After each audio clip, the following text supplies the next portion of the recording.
Bonjour. Alors en faisant la vidéo précédente, j'ai quelque chose qui m'a un peu échappé, c'était l'idée de texte sacré.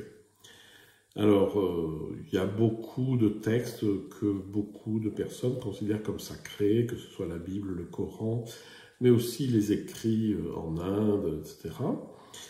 Et le concept de texte sacré est souvent lié aussi à l'idée que ces textes, ils n'ont pas été faits de main d'homme, mais que c'est, on va dire, Dieu lui-même qui a agi.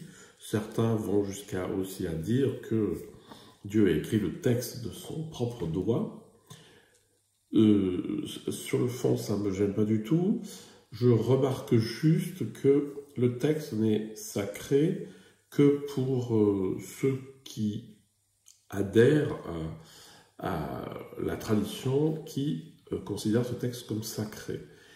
Et c'est quoi le sacré? C'est ce qui distingue le sacré du profane, c'est le fait de la présence divine dans un texte. Ça veut dire que on considère que ce texte n'est pas juste des mots comme un texte de la même époque, mais qu'il a une qualité liée au divin présent en lui.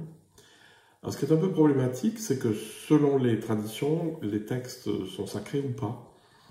Les uns vont dire que leurs sont sacrés, et puis les autres. Donc déjà, ça pose un tout petit problème, parce que ou Dieu y est, ou Dieu y est pas. Enfin, il y est pour les uns, il n'y est pas pour les autres, ça pose un problème.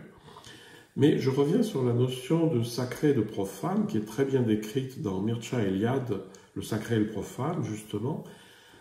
C'est de distinguer entre des lieux, des temps, des choses, et de dire ce temps est sacré, ce lieu est sacré, ce temps et ce lieu sont sacrés. Par exemple, lorsqu'une liturgie a lieu quelque part, on dit que le lieu est sacré et ce qui s'y passe est sacré aussi. Ça pose toute la question du divin présent partout ou du divin présent seulement dans quelques endroits dans lesquels on aura un contact direct.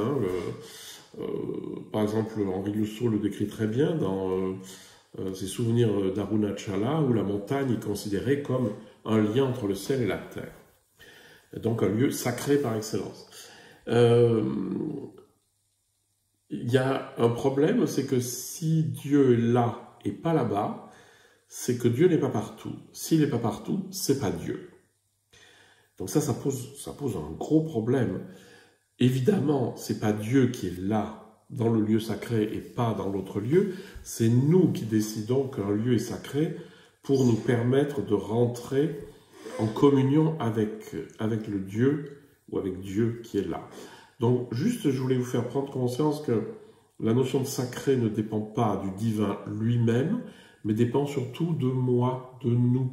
Je peux considérer qu'un lieu pour moi est sacré, et il le sera, puisqu'en le considérant comme sacré, je me mettrai en disponibilité pour faire le lien entre le divin et moi.